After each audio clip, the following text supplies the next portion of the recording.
Se ve, ahí está, ahí se ve perfecto. Entonces dame un minuto en lo que hago la conexión.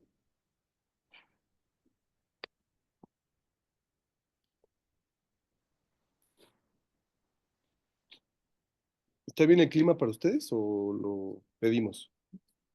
¿Está bien?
Compañero, ¿cómo estás?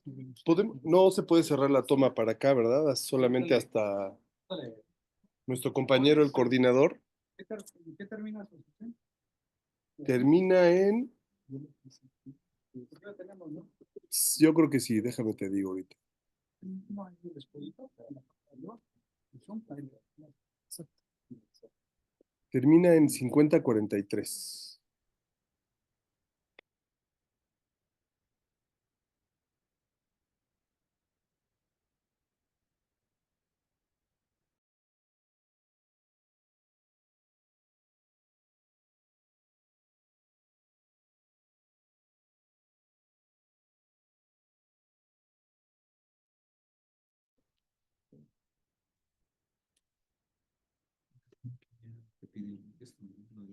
Ujú. Sí, ya lo sé.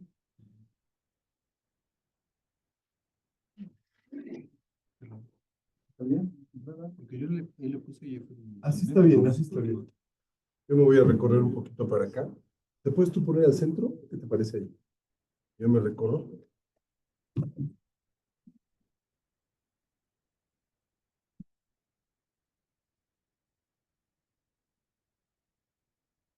Claro, perdón, sí. Muchas gracias, compañero. ¿Ya? Ya está abierto los micrófonos. Perfecto, gracias. ¿Nos escuchan bien por allá, compañeros? En Zoom, ¿todo bien? Sí, Gracias. sí, sí, todo bien. En un aula de videoconferencia, y bueno, aquí los micrófonos tienen su propia lógica, entonces por eso pregunto.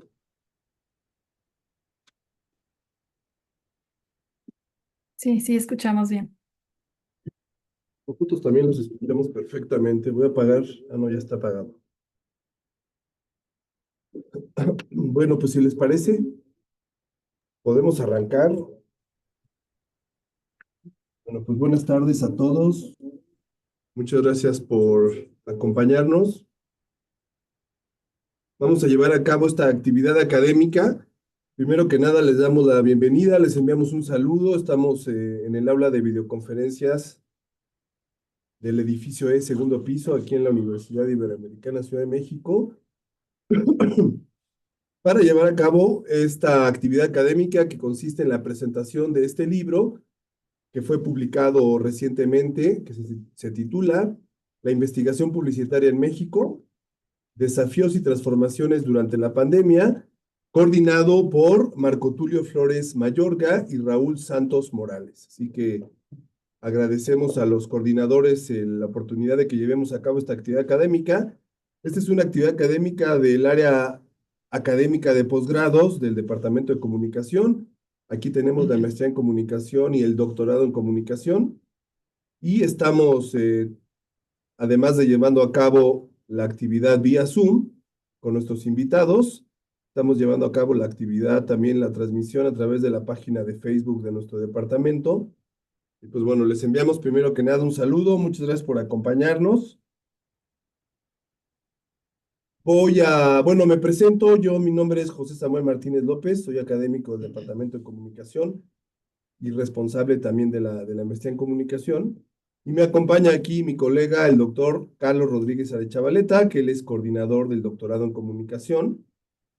Pero antes de que nosotros hagamos un breve comentario, me gustaría pues agradecerle a Raúl Santos Morales el hecho de que hayamos entrado en contacto para hacer esta actividad. Para nuestra universidad y nuestros posgrados siempre es muy importante estar al día de lo que están haciendo los colegas en diferentes partes y en diferentes líneas de investigación.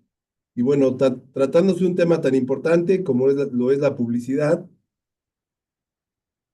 un tema ubicuo, ¿no? En nuestras vidas, todos de alguna manera tenemos un contacto cotidiano con la publicidad.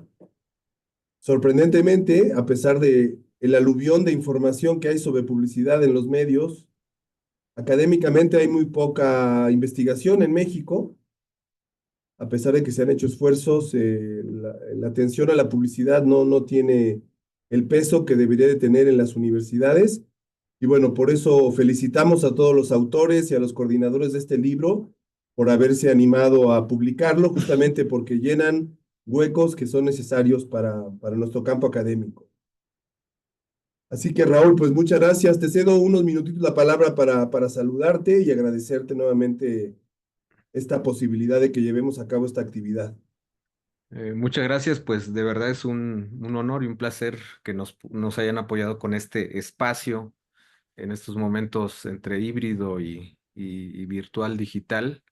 Y también es un honor que nos acompañe este maestro José Samuel y obviamente también al doctor Arechavaleta, que fue mi profesor en un doctorado de ahí de una universidad ubicada en Huixquilucan, ¿no? Afortunadamente ya nos pudimos titular. De ahí de esa generación pues, faltarán 2, 3 personas, pero la mayoría ya nos pudimos titular. Muchísimas gracias. Pues sin más, ¿les parece si damos inicio platicando? Claro, una cosita, Raúl. Dígame. Ahorita seguramente Carlos va a ir refrescando su memoria, pero bueno, quiero cederle la palabra justamente a Carlos, solamente para que nos dé algunos comentarios muy breves sobre esta actividad antes de escucharlos a ustedes para dialogar sobre este libro. Claro que sí. Adelante. Gracias. Buenas tardes. Bueno, pues, no, sencillamente para el doctorado, o el programa de doctorado ratifica, ¿no? Las palabras del maestro Samuel Martínez, que digamos que nos enorgullece y nos favorece mucho esta presentación sobre un tema pues, de la publicidad en el periodo pandémico. Creo que es un tema bastante interesante para ambos programas de posgrado y en general, además, también para la licenciatura. Creo que podría refrescar, motivar eh, asignaturas, perspectivas de investigación muy necesarias y muy actuales. Yo también, pues, me congratulo, le doy la bienvenida a todos los colegas.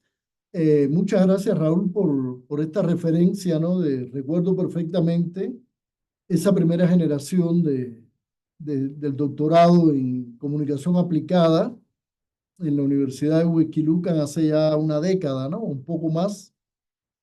Y recuerdo también con afecto, ¿no? Esa experiencia y los estudiantes, que afortunadamente ya casi todos son doctores, ¿no? Entonces, pues bienvenidos, bienvenida la autora y me congratulo de esta presentación. Muchas gracias, Carlos. A Raúl, ¿por qué no nos presentas a los compañeros, a Arlinda, a Raúl, Anthony? Claro que sí. Bueno, pues también platicamos sobre los perfiles de los invitados autoras, autores que colaboraron en este libro. Tenemos a la doctora Erlinda Ortiz Rodríguez, que ella pues también actualmente labora en la Universidad de Anáhuac, en la ciudad de Puebla, la sede de Puebla. Ella pues es doctora también en comunicación. Por otro lado, pues también tenemos al doctor Raúl Antonio Olmedo Neri, que pues él también es doctor en comunicación. Él se encuentra laborando en la Universidad Nacional Autónoma de México. También ha participado, ambos han participado en eventos con nosotros, siempre nos han apoyado, nos han echado la mano. Siempre ha habido interés de ellos dos por colaborar en diferentes productos académicos y de verdad pues es un verdadero gusto que estén aquí presentes con nosotros. Entonces, pues yo creo que ahora sí damos un poquito de inicio para hablar de este tipo Adelante. de cosas, ¿no? Bueno, pues a ver, ya lo había yo logrado por aquí. Vamos a hablar de diferentes cosas, sí, puntos de partida, puntos de llegada de este libro, de la publicidad vista desde dos disciplinas, el desarrollo, pues obviamente, de la investigación publicitaria en México y una breve discusión entre la investigación de mercado, la investigación social y ya como cierre, pues esta parte del contenido del libro como tal, ¿no? Como punto de partida, punto de llegada, para este libro, varios de nosotros hemos estado presentes y formado parte activa de esta Red Iberoamericana de Investigadores en Publicidad que se fundó en 2016. Se han realizado tanto eventos nacionales como eventos iberoamericanos, porque la red pues obviamente integra académicas, académicos, investigadores, investigadoras de España, México, Centroamérica y todo lo que es la parte del Cono Sur. Y pues obviamente en ese momento, 2020, pues llegó la famosa pandemia, ¿no? Que de manera personal, pues nos pegó de manera muy cruda, a veces de manera muy consecutiva. eh, con diferentes intensidades, con diferentes niveles, ¿no? Que tuvimos ahí. La pérdida de muchos colaboradores, compañeros de trabajo, compañeras de trabajo, familiares, amigos, amigas, ¿no? Conocidos, conocidas, vecinos, vecinas. Fue un verdadero caos esta situación, ¿no?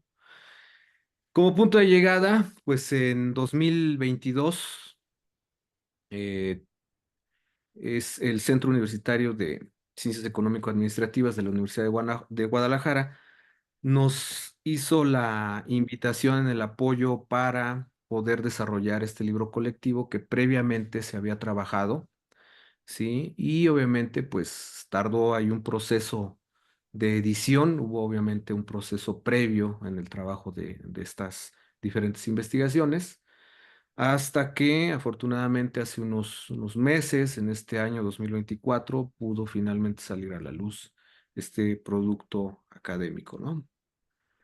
Oye, una pregunta, Raúl. Sí, dígame.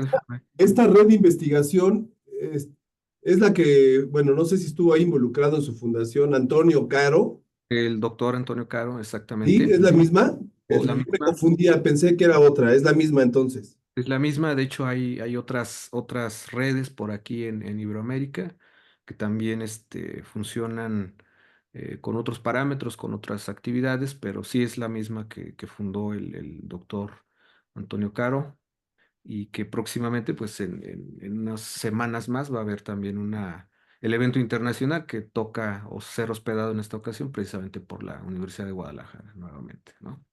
Muy Aquí bien. bueno, y entonces, para entrar un poquito en tema, y sobre todo que tenemos por ahí presentes a diferentes personas de maestría y de doctorado de comunicación, estudiantes.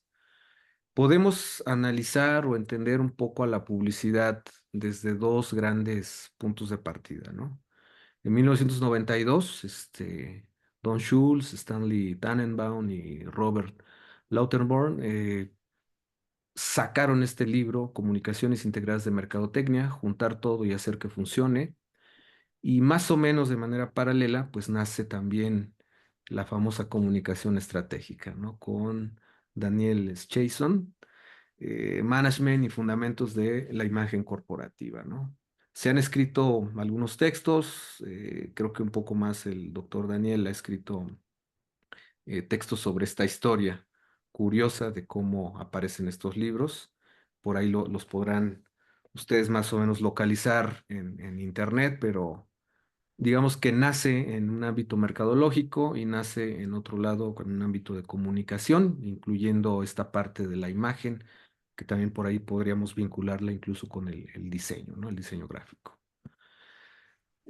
¿Cómo podríamos entender cada una de estas perspectivas? Palabras más, palabras menos, las comunicaciones integradas de mercadotecnia como un proceso donde se combinan herramientas como las relaciones públicas, la publicidad, la promoción de ventas, la fuerza de ventas, la mercadotecnia directa, el merchandising.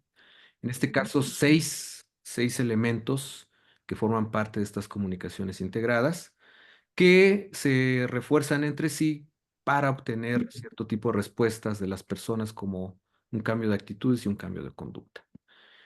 Y por otro lado, pues tenemos a la comunicación estratégica. Igual hay muchas definiciones, esta es una de tantas, como coordinación de significados y mensajes, así como la orientación de acciones y recursos de una... Oye, Raúl, una pregunta. ¿Estás proyectando una presentación? Porque no está avanzando. A ver, ¿verdad? Sí, Estamos estamos en la portada. acá. Ok, si quieren, a ver, dejo de compartir, pero bueno. A ver, Eh, si quieres, intenta. Porque ajá, no estamos viendo nada, ¿verdad? No, solo vemos la portada. Ok, ok. Sí, quién sabe por qué Ahí no. está. Ahora sí ya lo vemos. Ahora Si sí, quieres, perfecto. regrésate solo para darnos una idea de qué ¿De qué estábamos hablando, verdad? exactamente. Estas Sí, cosas. Sí, algo pasa con mi computadora. ahí está. Perfecto. Este tipo de cosas estamos platicando. Los libros, que seguramente los ubican, los han visto por ahí en alguna biblioteca virtual, digital, física.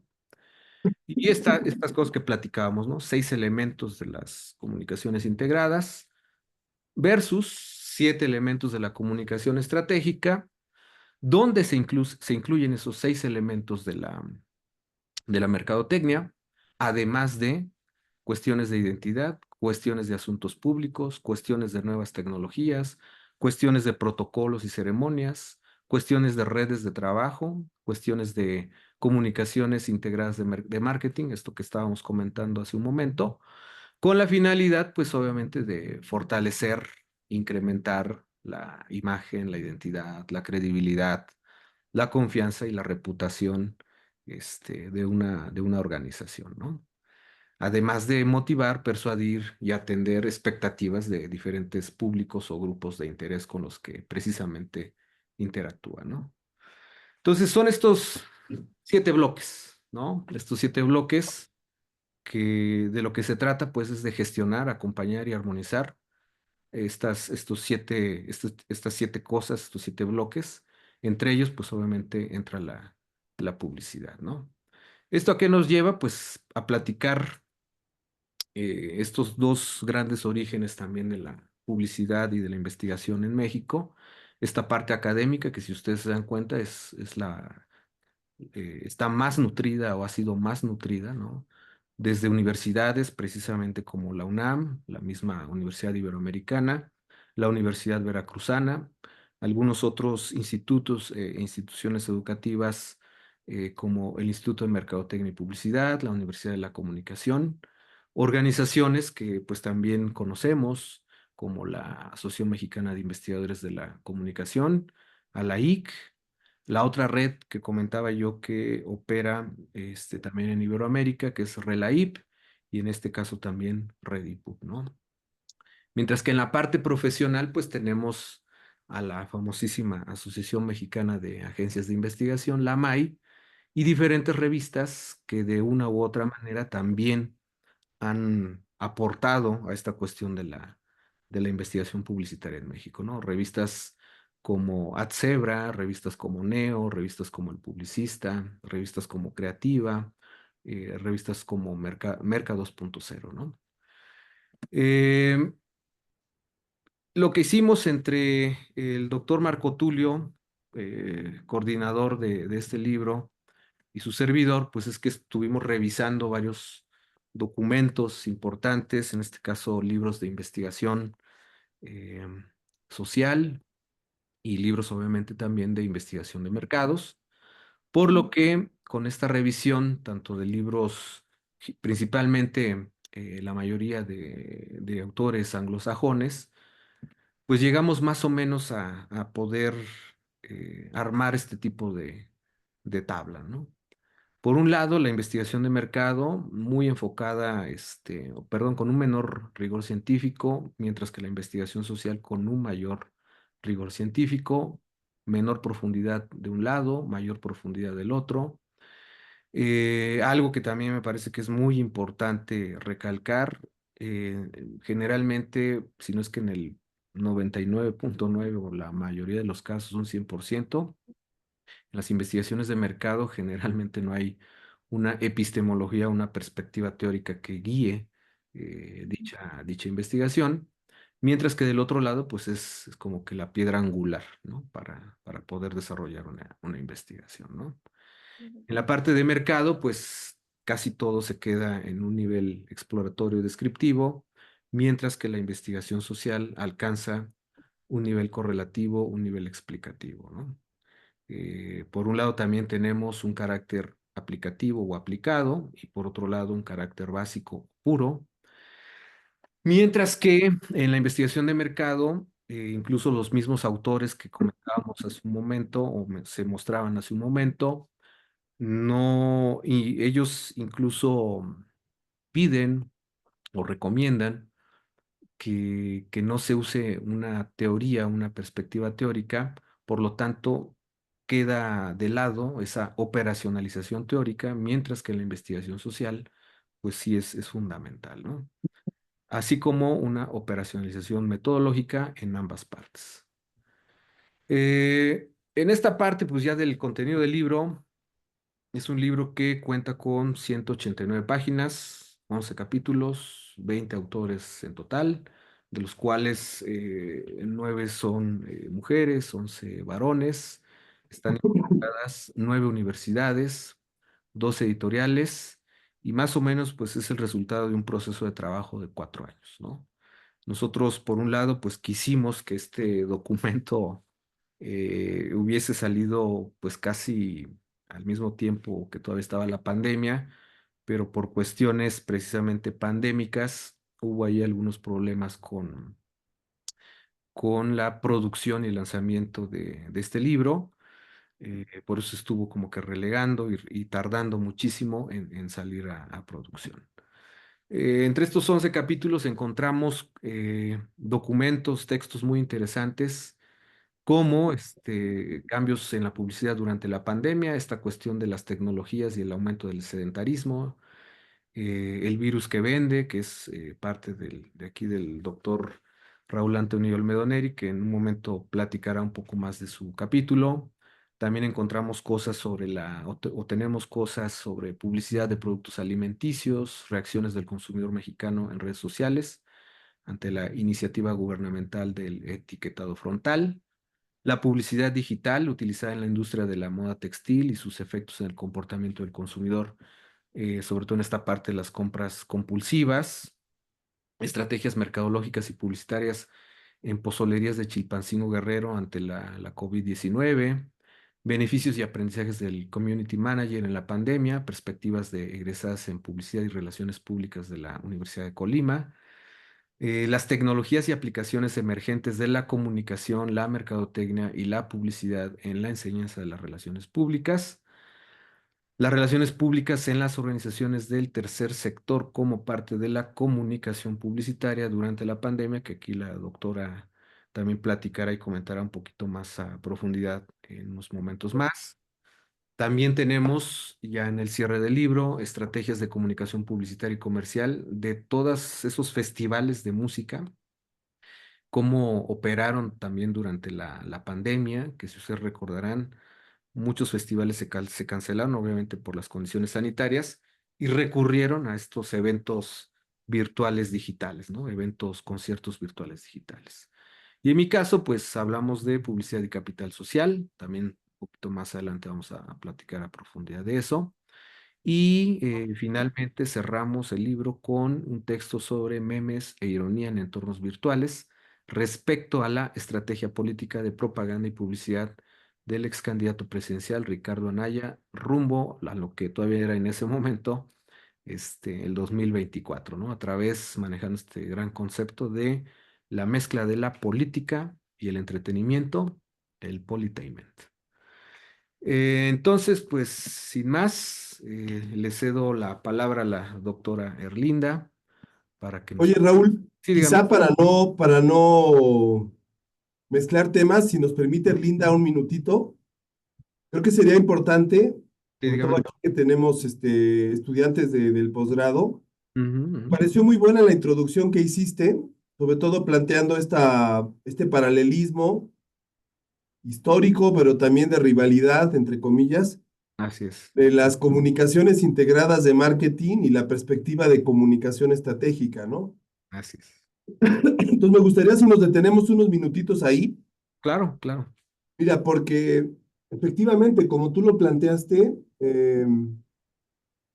pues el mundo de la comunicación, el universo de la comunicación y la publicidad es muy amplio y depende del ángulo en el que te acerques o en el que te asientes, podrás ver la evolución, ¿no? Así Claramente es. desde la mercadotecnia tienen una historia que está más cerca, más cercana a la administración de empresas, a los negocios internacionales, Sí, a y la economía.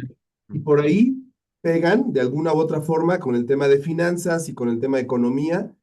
Y obviamente sus tradiciones de pensamiento y de investigación pues son muy diferentes, ¿no?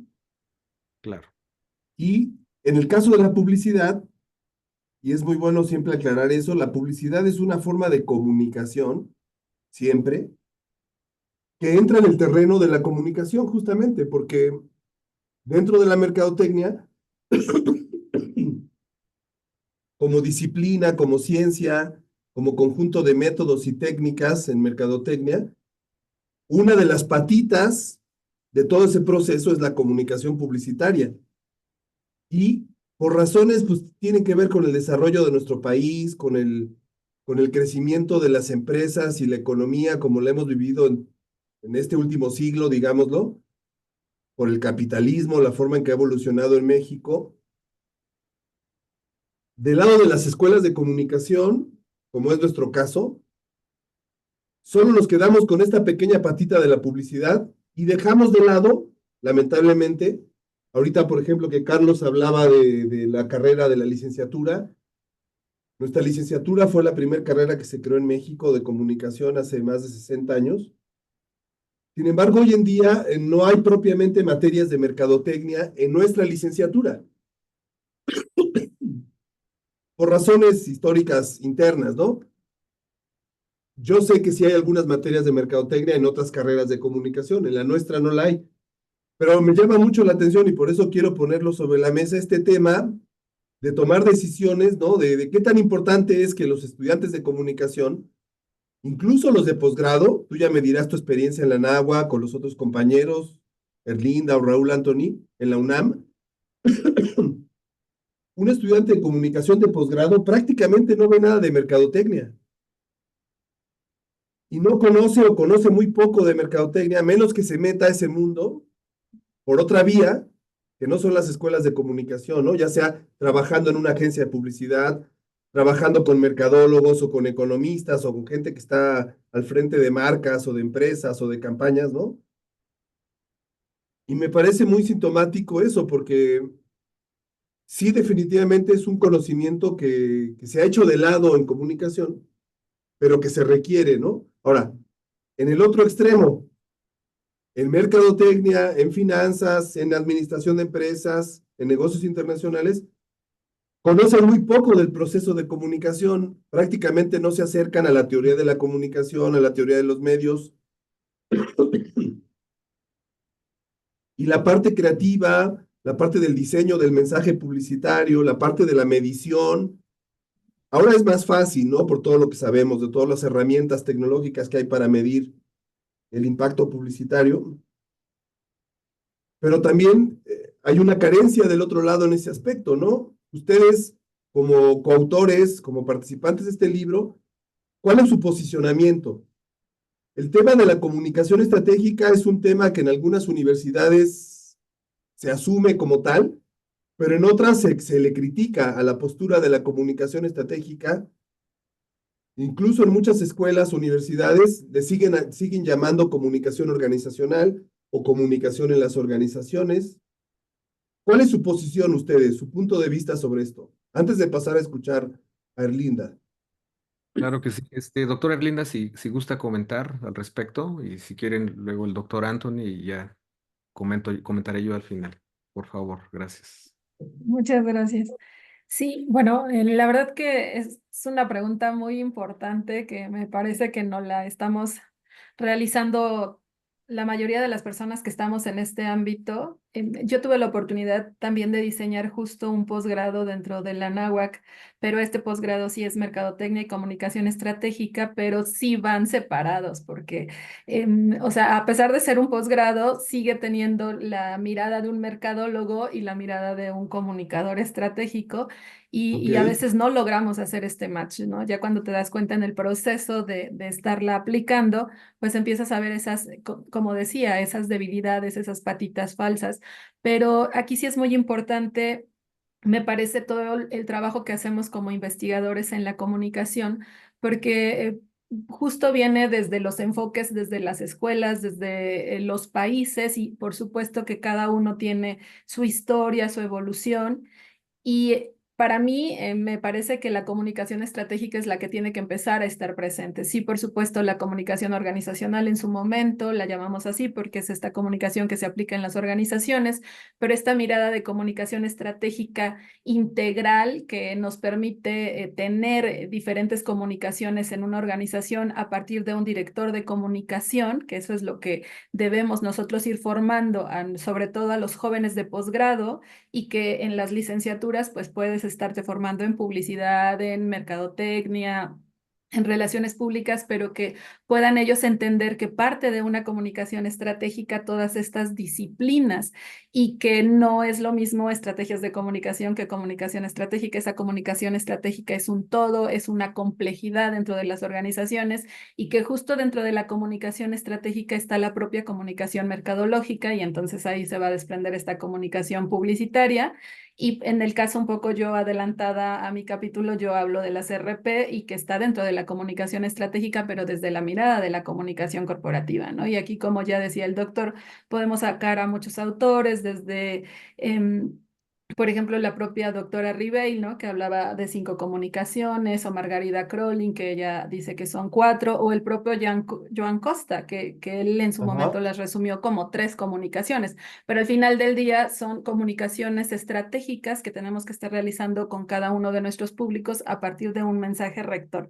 Y creo que ese es el gran reto, ¿no? De todos los que estamos aquí y que empezamos a entender estos paradigmas, cómo los aterrizamos y los bajamos y los llevamos a la forma también aplicada, donde las organizaciones se den cuenta que sí es importante un director de comunicación que puede hacer varias cosas, pero a partir de un gran equipo, porque tampoco somos todólogos, ¿no? Un poco para no quedarme con el micrófono, eso es lo que me gustaría compartir. Oh, muy bien, excelente. Y además, ¿sabes qué? Yo añadiría que una característica central del enfoque de comunicación estratégica, obviamente, es la investigación como base para la toma de decisiones, ¿no? Digamos que esa es la diferencia entre el enfoque de comunicación estratégica y las tácticas de comunicación o formas aplicadas de comunicación como las que ya mencionaste, todas las especialidades, ¿no? Que necesariamente la comunicación estratégica implica una toma de decisiones estratégicas a partir de investigación, ¿no? De datos, de data, pues, para tomar decisiones. Y sí, es un concepto que en español se ha posicionado bien, ¿no? Sí, sí, sí, definitivamente.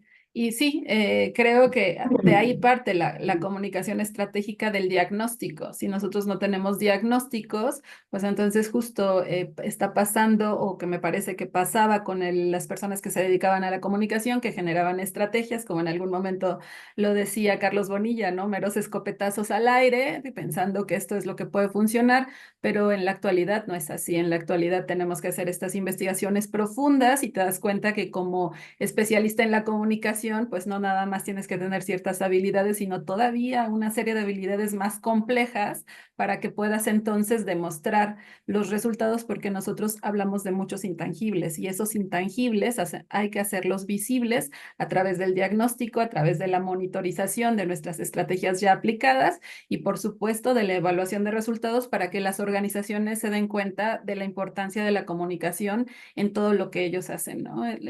Relevante todo este tema de investigación y que tiene que ser una materia, ¿no? Una y varias materias dentro de un posgrado de comunicación estratégica. Muchas gracias. Adelante, Raúl Anthony, te escuchamos.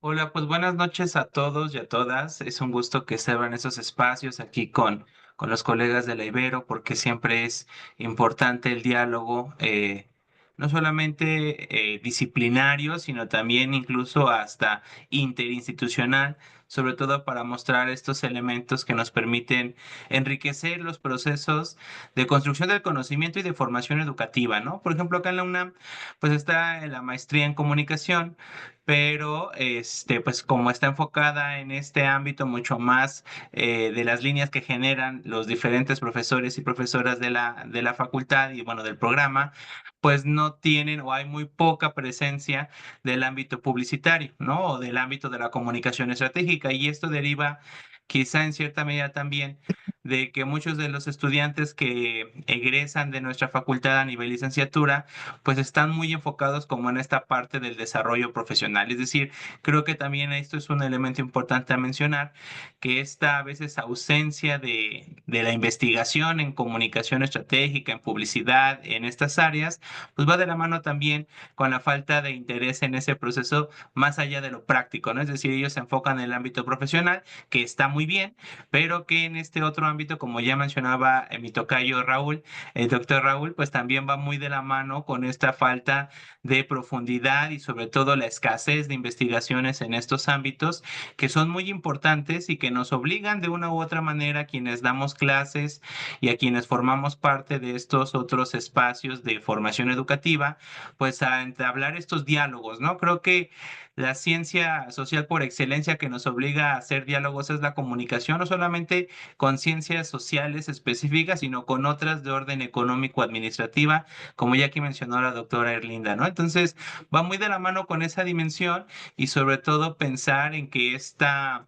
necesidad no solamente es propia de la vigencia de las instituciones educativas, sino que también es una demanda laboral o del mercado laboral que nos exige a los estudiantes, sobre todo también a los profesores, ¿no? Porque esa dimensión es crucial para que ellos puedan ser competitivos y competentes en este ámbito tan importante de desarrollo y que, como bien mencionaba la doctora Erlinda, pues es un campo también muy importante, muy interdisciplinario y que nos obliga sobre todo a estar abiertos a esos otros términos, a esas otras perspectivas, siempre con el fin de tomar las decisiones correctas en los tiempos correctos y con las personas correctas, ¿no? Eso sería todo para no alargar ahí esta parte. Gracias.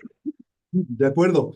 Fíjate, hablando de los posgrados, ya para terminar este tema, no sé cuál sea tu experiencia, pero en muchos posgrados de comunicación estratégica en México se ve esta parte de la teoría basado en autores como estos, ¿no?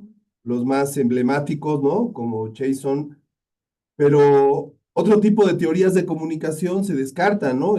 No se embonan, y en algunos posgrados de comunicación estratégica hay poca teoría. Digamos que les pasa lo que a los de mercadotecnia en muchas ocasiones, ¿no? Como que se va más a la solución y al diseño de la propuesta, de la estrategia, pero la parte teórica se deja un poco de lado, lamentablemente, ¿no? Pensaba, por ejemplo, ahorita que decías tú esto, Raúl Anthony, Yo tengo entendido por los colegas de la UNAM y de la licenciatura, de la Facultad de Ciencias Políticas, que justamente el área de publicidad o de organizacional es el área que tiene más estudiantes. De los estudiantes de licenciatura de la UNAM, la mayor parte de ellos toma como área de especialidad o de salida para la carrera esta área vinculada con la publicidad, porque es donde hay más empleo. Mm. Y ahí es donde se requieren libros como el suyo, ¿no? Hace unos meses presentamos aquí un libro que también coordinó la doctora Carola en la Facultad de Ciencias Políticas y Sociales, y no sé si Raúl Anthony publicó un texto ahí, el de publicidad y obesidad. Y bueno, son necesarios justamente porque son escasos, ¿no? Son pocos. Ahora, hablando de este tema de los posgrados, no sé, en el caso de Erlinda, que propuso este posgrado nuevo allá en la Náhuac, no sé, ¿qué tanto peso tiene la teoría de la parte de comunicación en su posgrado? La verdad es que igual, ¿no? Son preguntas que me parecen muy detonadoras. En el caso un poco de mi visión como investigadora, o sea, para mí la epistemología en un posgrado de comunicación es base, es fundamental. Entonces, incluso este posgrado, estas materias, tuve la oportunidad de trabajarlas con el doctor Paul Capriotti, que también es un referente en comunicación. Entre los dos lo fuimos construyendo y le dimos mucha fuerza a la epistemología y empezar la construcción de los programas en la teoría hasta que va evolucionando y llega, por supuesto, a un proyecto aplicativo, porque los posgrados son profesionalizantes, pero sí es una realidad que es un gran reto educar a los alumnos e incluso a las mismas personas que dirigen el posgrado, porque muchas veces sí es como, pero ¿por qué esa teoría, no? ¿Por qué no nos vamos a la parte aplicada? Porque si no, entonces vamos a seguir realizando las cosas mal y entonces no tendrías por qué estar estudiando un posgrado. Puedes hacerlo de manera empírica y la diferencia que tiene un profesional de la comunicación en este perfil estratégico es justo que entendemos la epistemología, que entendemos de dónde nacen todos los conceptos y entonces esos conceptos bajo esa visión los podemos aplicar hacia esta mirada que queremos. Pero sí me parece, doctor, que es un gran reto para mucha gente que no está aquí en estos, pues diríamos que en estas disciplinas, porque todo lo quieren ver aplicado sin haber hecho una construcción teórica epistemológica. Y para mí es fundamental en cualquier posgrado que debe uno de estar impartiendo en comunicación estratégica y en Fíjate, cualquiera, ¿no? y de ahí que haya sido tan atinado, digamos, que la Náhuac del Norte haya Ujú. lanzado su doctorado, ¿no? Con esta perspectiva aplicada. Entiendo, tienen ahora dos doctorados, Sí, ¿no? no cambiar. Uno más de investigación y uno más enfocado a la mercadotecnia y la investigación aplicada. Pero es único en México, ¿no? La mayor parte de oferta de posgrado en comunicación estratégica se queda a nivel de maestría y es profesionalizante, ¿no? Como bien acabas de decirlo. Muy Sí, bien, no sí. sé si adelante, Carlos quiere comentar algo acá. Bueno, más que comentar es preguntarles a los especialistas en publicidad, comunicación organizacional y comunicación estratégica, que son líneas que a mí me llama la atención los que estudiamos sociología.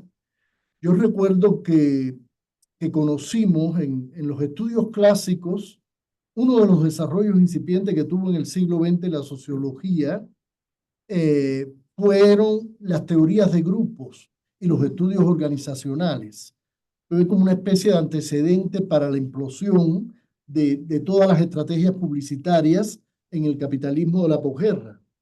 Y hay toda una serie de estudios clásicos en teoría de las organizaciones, en teoría de grupos, etcétera. A mí me llama mucho la atención cuando, bueno, me han invitado a dar algún seminario de investigación en marketing acá, o incluso revisar algunos de los trabajos terminales en áreas de titulación, que ciertamente el énfasis, como decías, está en los estudios de mercado son fundamentalmente estratégicos en el sentido de obtener una información del entorno, que a veces es una información muy estructuralista, intergeneracional, sexo, ocupación, zona de residencia, es decir, que no rebasa lo que se conoce como la información sociodemográfica, una caracterización sociodemográfica de un perfil de consumidor y una segmentación de estos perfiles de consumidores para desarrollar diferenciadas estrategias de publicidad y producir además incentivos de mercado, de compra, de ventas, etc. Entonces, pero esto contrasta, y es lo que quiero decir, a mí me llama mucho la atención, con un déficit interpretativo, conceptual, teórico, viniendo todas estas disciplinas de una matriz de la sociología clásica tan rica, porque repito, los estudios, las teorías de grupos fueron muy robustas en la posguerra, dentro de la sociología norteamericana Los específicamente. estudios de opinión que también se cruzan. Se cruzan, bueno, los estudios de opinión que tenían otra matriz teórica, pero la teoría de grupo que después te viene en la teoría de las organizaciones y que digamos que está en la base del desarrollo posterior del marketing, de la comunicación organizacional y de lo que se conoce también como la comunicación estratégica. No sé si pudieran aclararme ahí por qué ese déficit conceptual, teórico, interpretativo, por supuesto, frente a este desarrollo tan grande que han tenido estas disciplinas, pero podríamos decir desde un punto de vista positivo, no Positivista. positivista, sí, positivista, positivo en el sentido positivista de manejo de datos, pero con un nivel de un despliegue interpretativo tan limitado. Esa es una pregunta que a mí me salta. ¿Qué es la característica? Es la epistemología dominante en la mercadotecnia, es el positivismo. Sí, sí, sí. Muy bien, no sé, ¿alguien quiere comentar esto que preguntó Carlos Rodríguez? Sí, pues más que nada, a manera de apunte, creo que también tiene que ver con esto que acaban de comentar sobre la cuestión epistemológica, ¿no? Por un lado, esta interdisciplinaridad y de repente transdisciplinaridad que hay entre la mercadotecnia, la administración, la economía, incluyendo el diseño, ¿no? Se hace muy tajante en el sentido de que, o muy perceptible, perdón, muy perceptible en el sentido de que los alumnos, sobre todo de licenciatura, de alguna u otra manera, muchas asociaciones, tanto de comunicación como de mercadotecnia, que aglutinan a las diferentes carreras en nuestro país, principalmente en nuestro país, pues en esas reuniones que de repente tienen, a mí yo que he asistido como mínimo a 8, tanto de mercadotecnia como de comunicación, sí es impresionante escuchar de los directores en turno que el nuevo alumno o el alumno del 2025, del 2030, del 2040, tiene que tener innumerables competencias, ¿no? Y entre esas competencias, que sepa diseñar, que sepa grabar o producir y filmar videos, que sepa matemáticas, que sepa economía, que sepa mercadotecnia, que sepa comunicación, etcétera, etcétera, ¿no?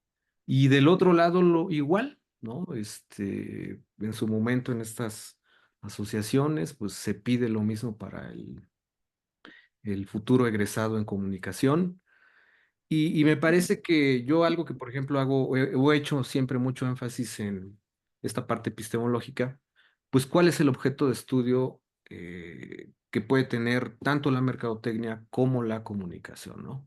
En mercadotecnia me parece que gracias a la Asociación Norteamericana de Mercadotecnia, sí ha habido como que un corpus teórico muy claro, una investigación no de mercado, sino una investigación mercadológica o de mercadotecnia para construir precisamente todas las cuestiones teóricas que hay al respecto, son muy claras con su objeto de estudio, ¿no?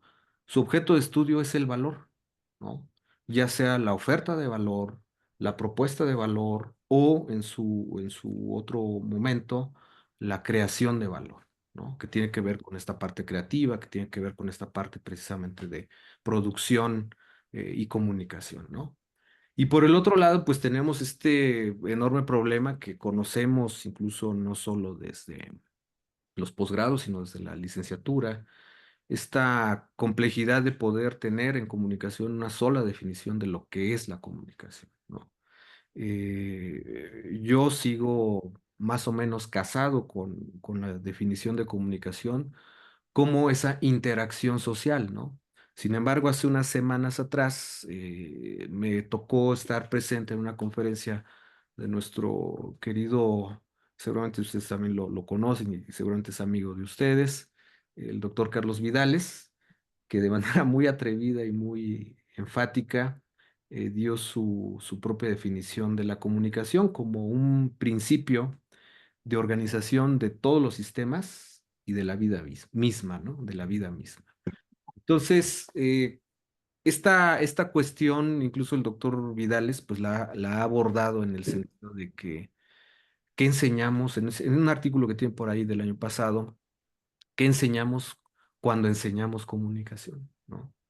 Entonces, me parece que esta parte positivista sí sigue siendo muy evidente en la parte de la mercadotecnia, pero existen otras técnicas que podríamos decir más contemporáneas que tienen que ver sobre todo con el análisis de significados a través del Big Data, a través del Small Data, principalmente esas dos grandes eh, pues ya no sabría yo si llamarlos no solo tendencias, sino a lo mejor ya también grandes técnicas de análisis de datos que precisamente hacen énfasis en tratar de encontrar esa parte de significados, ¿no? Esa parte incluso más semiológica, semiótica, por un lado, un poco de lingüística, un poco por ahí eh, con este también enfoque cibernético, de la cibernética que también manejamos en comunicación. Entonces, quizás no sea tanto un déficit a nivel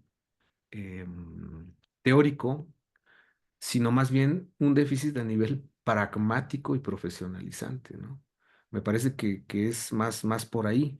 Y sobre todo con estos comentarios que ustedes han realizado, eh, CONACYT lo tiene muy claro, ¿no? Un doctorado en investigación, un posgrado en investigación versus un posgrado en profesionalizante. Creo que todos los alumnos de licenciatura, sin temor a equivocarme, sobre todo en las diferentes universidades en las que yo he participado, pues siempre quieren lo pragmático, lo profesional, ¿no? Incluso en este semestre, 4 grupos me dijeron, no queremos que nos enseñes nada de teoría, queremos que nos enseñes cómo hacer grandes mensajes publicitarios, grandes campañas publicitarias, cómo vamos a medir o cómo podemos medir el impacto que podemos tener con esas campañas. Y pues yo lo que les digo, pues es que no podemos hacer eso, ¿no? Necesitan ustedes conocer, sobre todo en comunicación. Yo me meto en la parte precisamente de comunicación estratégica y publicidad que me han otorgado como materia en la Universidad Iberoamericana Campus León. Me meto mucho con la narrativa y la transnarrativa, ¿no? Y la hipernarrativa y la cross narrativa, todo ese tipo de elementos para que ellos sepan contar en un sistema hipermediático, transmediático o crossmediático, en lo que la mayoría de los alumnos nacieron y están viviendo, pero no quieren entender y no lo han entendido. Parece que están como que esos elementos, ¿no? Sí existe ese vacío, pero me parece que es más profesional por parte de muchos investigadores de mercados. Y ni siquiera tanto, me parece un poco más de los estudiantes, ¿no? Que se han querido alejar de alguna u otra manera de todos estos elementos teóricos, ¿no? De acuerdo, muchas gracias, Raúl. ¿Quieres comentar algo tú, Laura Marlene? Bueno, me llama mucho la atención y me agrada mucho este tema precisamente porque yo estoy en la línea de investigación de comunicación estratégica aquí en la Ibero. Y bueno, basada en mi experiencia personal, ¿cómo podemos diferenciar la parte de la comunicación organizacional con marketing, porque incluso algunos teóricos, algunas personas llaman a la comunicación interna endomarketing, ¿no? El arte de vender la cultura organizacional dentro de una empresa o una institución, ¿no? Entonces, yo más que nada diría que el marketing lo ve como de alguna manera no tanto humano, sino más como de la parte de vender y la comunicación ya va más, transgrede, ¿no? El hecho de tener como esta armonía, no solamente con tu entorno interno, sino también con el externo. Entonces, me parece muy buena la exposición que ustedes me están dando en este momento y los conocimientos que estoy adquiriendo por parte de ustedes. Sí, me gustaría también hacer un apunte sobre eso, ¿no? Adelante. Precisamente el semestre pasado tuve ahí la posibilidad también de integrarme a un posgrado de mercadotecnia aquí en la Universidad Iberoamericana León, donde alumna, perdón, también estaba muy metida con un proyecto de investigación de endomarketing.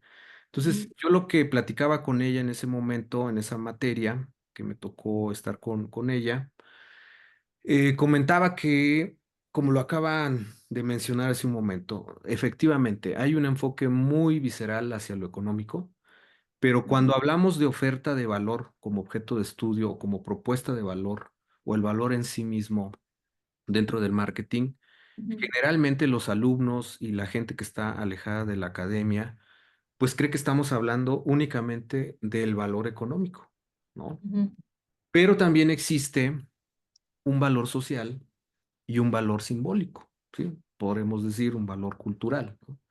Entonces, yo, por ejemplo, que también he tenido la posibilidad de estar de repente en contacto con ciertas personas en Estados Unidos, universidades, colegas de por allá, pues sí me doy cuenta de que en algún momento me lo preguntaron en un evento de publicidad y en algún otro momento en un evento exclusivamente de mercadotecnia. ¿Cuál es la diferencia entre el marketing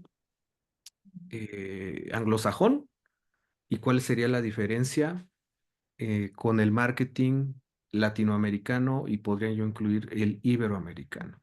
La gran diferencia es que nosotros, al menos desde hace unas 2 o 3 décadas, poco a poco hemos enfatizado el valor social y el valor simbólico de las marcas, ¿sí? Hoy en día, pues eso también lo podemos traducir, sobre todo nuevamente con un tema, un área de interés que es común a la comunicación y común a la mercadotecnia, que es la responsabilidad social, ¿no? ujú, Obviamente la responsabilidad social, pues se puede abordar desde la mercadotecnia o desde la comunicación, pero me parece que esta parte de la responsabilidad social, si nos vamos hacia la historia, sobre todo la historia marketing de la social, ¿no? responsabilidad social en México, Ujú, pues en los calpulis, o calpullis aztecas, la responsabilidad social era la base del común, de la comunis, de la comunidad de aquellas épocas, donde el encargado de ese calpuli o calpulli, se encargaba de cuidar y de proteger, digamos, a su comunidad, ¿no? Entonces, ahí existen ya los primeros trazos de responsabilidad social, ¿no? Eso está por ahí fundamentado y establecido de manera biográfica en diferentes documentos de este instituto que, si mal no recuerdo, es el CEMEFI, ¿no?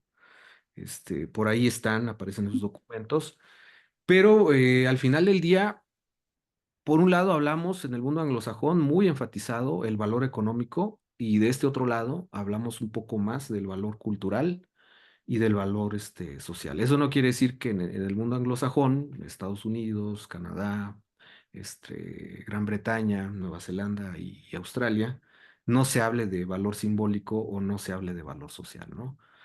Como que últimamente en el mundo anglo sí se ha hablado en las últimas décadas de esa parte social, pero nosotros pues lo venimos trabajando desde hace muchos años, ¿no? Entonces, por lo tanto, creo que puede ser un tema interesante para abordar el endomarketing, ¿no? ¿Cómo lo podemos abordar? desde la comunicación, ¿no? Tomando en cuenta que, tomándolo en cuenta como un elemento de interacción social o como un principio de organización sistemático y de la vida, o por otro lado, meramente con el marketing, desde un punto de vista del valor económico, del valor simbólico y o del valor social. Y ya nada más como último apunte, tengo yo entendido, ahí lo podremos comentar o dialogar después, que el endomarketing como tal, pues también es un poco, hay un paralelismo, igual que aquí con la publicidad, ¿no? Una parte anglosajona y una parte brasileña, ¿no? Entonces, por eso creo que muchos autores y muchas investigaciones sobre endomarketing realmente están en el mundo portugués, ¿no? Tanto de Portugal como de Brasil, ¿no? Excelente, muy bien. Pues, gracias por esta pausa. Era necesaria para aclarar unos temas que además están en discusión, ¿no? Y depende mucho de cada organización, cada institución. Pues adelante, Linda. Ahora sí pasamos a escuchar sobre tu capítulo, si eres tan amable. Ahí vamos, ¿eh? Mm.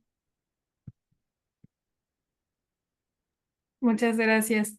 Sí, bueno, definitivamente, pues todas estas preguntas que nos estamos realizando en este momento, pues dan pauta a todo lo que se trabajó en el capítulo del libro, o más bien en el libro, porque el libro tiene toda una mezcla desde esta mirada de la comunicación, que si bien se habla de la publicidad, pues como ya el doctor nos estaba leyendo los capítulos, hay quien lo aborda desde la mercadotecnia, la publicidad, la responsabilidad social, incluso las relaciones públicas o la propia comunicación estratégica.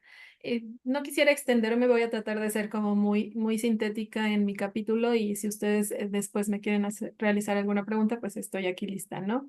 Pero justo el capítulo que yo quiero compartirles fue específicamente un capítulo donde yo hablo acerca de las relaciones públicas, pero específicamente en las organizaciones del tercer sector.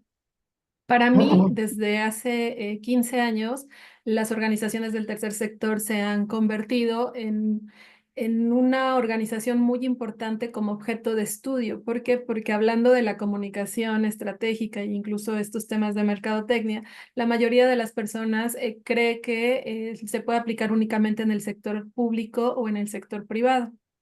Y las organizaciones del tercer sector me parece que han sido muy olvidadas y ahí tenemos una gran área de oportunidad para que podamos trabajar justo la comunicación estratégica, la publicidad, las relaciones públicas. Es importante incluso partir, ¿no?, de un concepto que, por supuesto, como en todo lo que ya estamos hablando, hay una polisemia tremenda, pero sí entender que una organización del tercer sector, pues es una organización que realiza actividades filantrópicas a favor de diferentes grupos vulnerables, que por supuesto surgen de la capacidad creativa de la sociedad para satisfacer necesidades que muchas veces el gobierno no ha logrado satisfacer, ¿no? Y esto pues lo hablamos a nivel internacional, no solamente en México, y muchas veces son conocidas como ONGs o de asistencia social, que igual, ¿no? Desde todo lo que yo he aportado en investigación y muchos autores lo han hecho, bueno, también tratamos de ir como erradicando estos conceptos y llamarlas realmente organizaciones del tercer sector, porque incluso estas organizaciones deberían ser ellas mismas tener la capacidad de poder ser sustentables, tener la capacidad económica sin estar requiriendo de apoyo de gobierno. Entonces, partiendo de este concepto, estas organizaciones que les decía que son para mí de mucho interés, por supuesto que requieren de mucho apoyo para que ellas puedan lograr sus objetivos organizacionales. Y para ello, a mí me parece que justo la comunicación estratégica se convierte en una disciplina que necesitan ellos utilizar. Y partiendo de esta comunicación estratégica, como ya decía yo al principio, bueno, pues hay una suma de comunicaciones, pero desde la mirada de la comunicación corporativa vienen aquí las relaciones públicas. Y estas relaciones públicas son las que van a ayudar a estas organizaciones a tender puentes, a generar confianza con los públicos, porque es importante que entendamos también que ninguna organización va a lograr sus objetivos organizacionales sin el apoyo de sus públicos. Creo que incluso esta parte puede empezar a dar respuesta de muchas cosas de las que estábamos ahorita platicando en este ámbito social, de estas teorías sociales, porque lo que pretende justo esta investigación es empezar hacia una mirada donde las organizaciones se den cuenta de la importancia de los públicos, no solo como un ente que te va a comprar o un ente que te va a apoyar para que tú logres tus propios objetivos, sino que son importantes y que ambos deben de tener pues beneficios, ¿no? Este entendimiento mutuo y beneficios siempre. Y entonces este es como, me parece como ir cambiando también como de estos paradigmas para que estas organizaciones, y tanto las públicas como las privadas, vayan hacia esa mirada, ¿no? Entonces, partiendo de eso, estas relaciones públicas para mí han sido un tema de interés. Yo, antes de estudiar el doctorado en investigación de la comunicación, estudié justo publicidad y relaciones públicas, entonces también siempre ha sido un tema de interés para mí.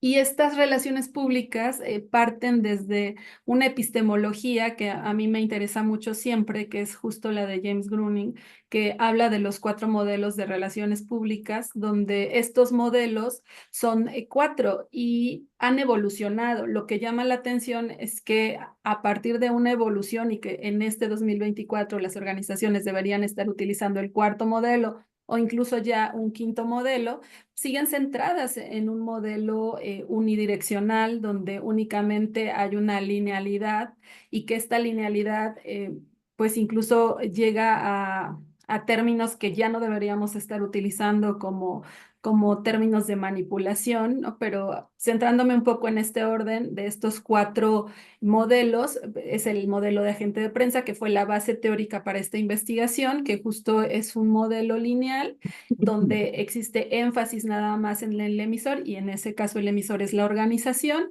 Sí utiliza técnicas de manipulación que ya no deberían estar vigentes, o sea, incluso ya da miedo que algún estudiante diga que se hace manipulación, pero en su momento así surgía este primer modelo de relaciones públicas.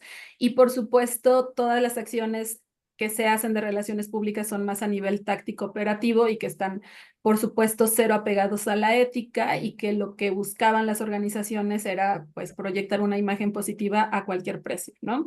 Y también hay un segundo modelo del que parte toda esta investigación, que es el de información pública, que igual es un modelo de comunicación lineal con énfasis en el emisor, que es la organización, y que lo único que está preocupado como objetivo principal es meramente informar, ¿no? Meramente informar a los públicos, y por lo tanto nos damos cuenta que lo que menos hay aquí es investigación, de lo que ya estábamos hablando, porque si solo quiero informar, entonces ¿por qué tendría yo interés de saber qué es lo que los públicos requieren o necesitan, ¿no?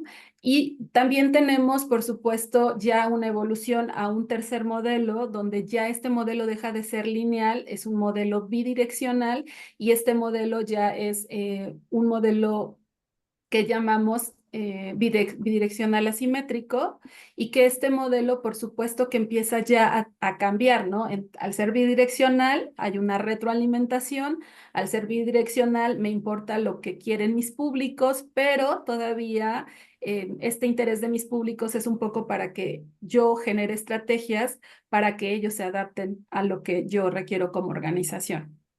Y por supuesto que aquí sí hay investigación de todo lo que ustedes ahorita decían, desde generar investigación de mercados, la propia opinión pública, estudios de imagen pública, pero llegamos a un 4.º modelo, que ese es el ideal para cualquier relacionista público y que es el reto que tenemos hoy en día, que es el modelo bidireccional simétrico. Este modelo bidireccional simétrico incluso a veces llega a ser utópico, pero es el modelo que invitamos a todos los RP que se sumen y que trabajen bajo esto, donde el emisor y el receptor están en el mismo nivel, tienen este mismo nivel de importancia. La organización hace una investigación profunda de diagnóstico, pero no solamente para conocer información del receptor, sino para que esta información de verdad lo ayude a entender las necesidades que tienen sus públicos, y entonces empiece a adaptarse a ellos e incluso venga una negociación, ¿no? Un diálogo, de lo que hablaba el doctor Raúl al principio.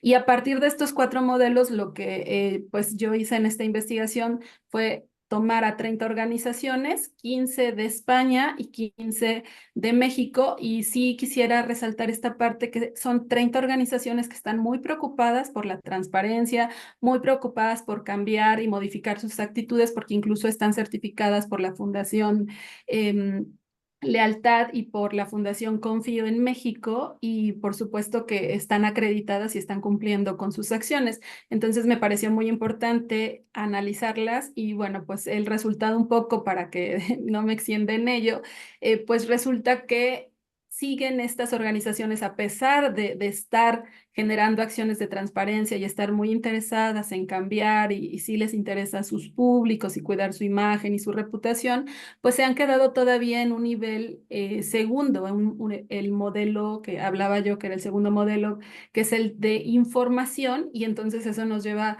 a pensar que estas organizaciones muchas veces pueden pensar que simplemente por ser organizaciones que están preocupadas ya por un beneficio social, pues lo único que tienen que hacer es informar, y no es así, ¿no? Estas organizaciones, si evolucionaran hacia este modelo del que hablaba, este cuarto modelo, bueno, pues entonces empiezan a entender que la comunicación bidireccional los va a llevar a generar estrategias a partir de esta investigación, a partir de entender a los públicos, y que todo lo que ellas generen hacia el interior y hacia el exterior les va a generar, como bien decía el doctor Raúl, todos estos temas que tienen que ver con el capital social, el capital simbólico y el propio impacto social, ¿no? Eso fue un poco lo que yo hice en esta investigación, y que pues ya creo que por 15 años ha sido mi línea, las organizaciones del tercer sector, y por supuesto desde la mirada de todo esto que estábamos platicando, desde las RP, desde la publicidad, desde la comunicación estratégica.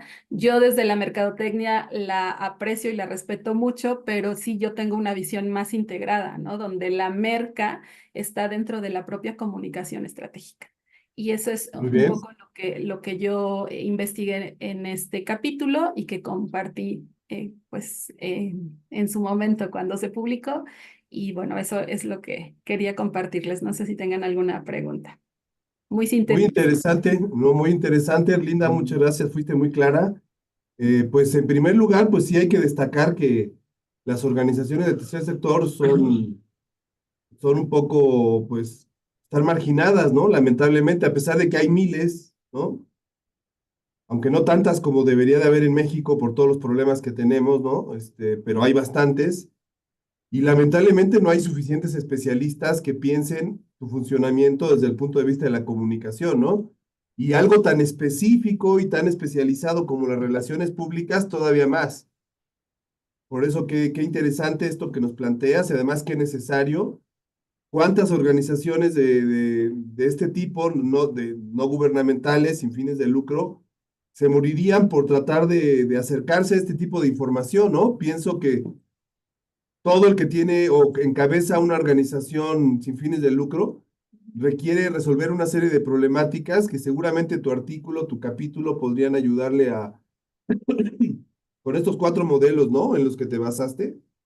Me parece muy interesante. No sé si aquí hay alguien que quiera preguntarle algo a Erlinda sobre su capítulo, hacerle algún comentario. Creo que valdrá mucho la pena revisarlo con calma, y bueno, pues felicitarte por haberte metido a ese tema y esa línea de trabajo, ¿no?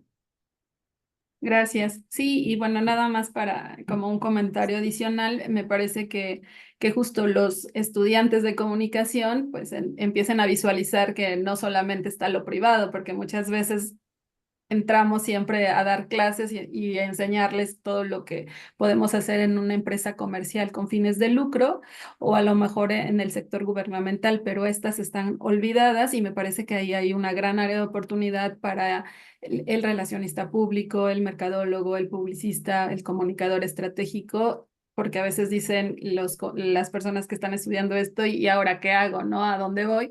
Pues hay muchas organizaciones que requieren de ti como especialista. Claro. ¿Algún correo donde te pueda localizar o buscar a alguien que a lo mejor quiera profundizar más esto contigo, Erlinda? Sí, bueno, de memoria y lo puedo poner en el chat, pero es erlinda.ortiz@nahuac.mx o ortiz@v.mx. En esos dos correos me pueden encontrar y que en el mismo libro vienen ahí ya los dos correos para cualquier pregunta que tengan y con mucho gusto podemos compartir. Perfecto, muchas felicidades, muchas gracias. Adelante, Raúl. Gracias, doctor. Bueno, pues el trabajo que aquí les vengo a presentar es parte también de eh, un trabajo que hemos venido desarrollando de manera progresiva, un grupo de profesoras y profesores en la Facultad de Ciencias Políticas y Sociales allá en la UNAM. Tienen obviamente las puertas abiertas para este diálogo permanente.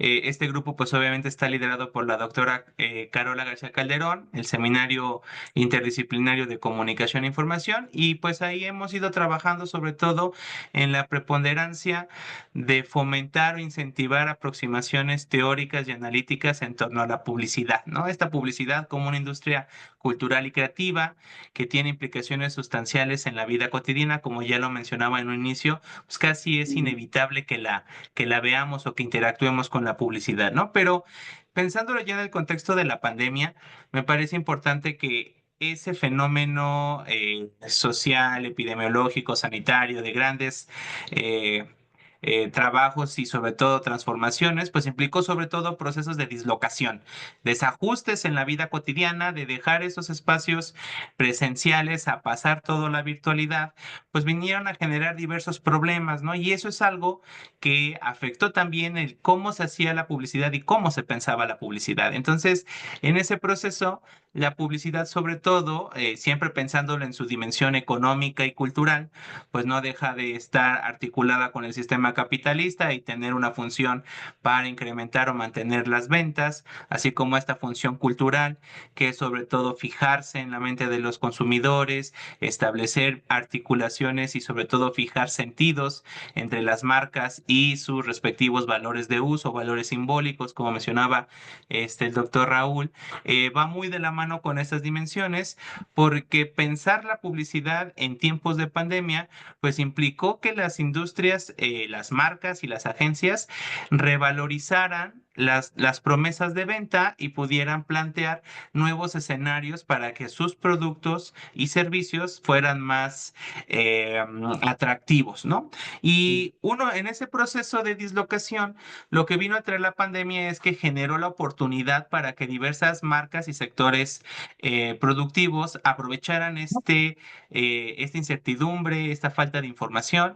Y yo menciono ahí en el artículo algunos, ¿no? Como los productos de higiene, los seguros de vida o la contratación de los seguros de vida y estos servicios incluso funerarios. Yo incluso les cuento que en la pandemia, pues me llamó una empresa, una marca de servicios funerarios para decirme, mire, yo sé que hablar de la muerte es malo, pero quiero aprovechar para decirle que hay una promoción, ¿no?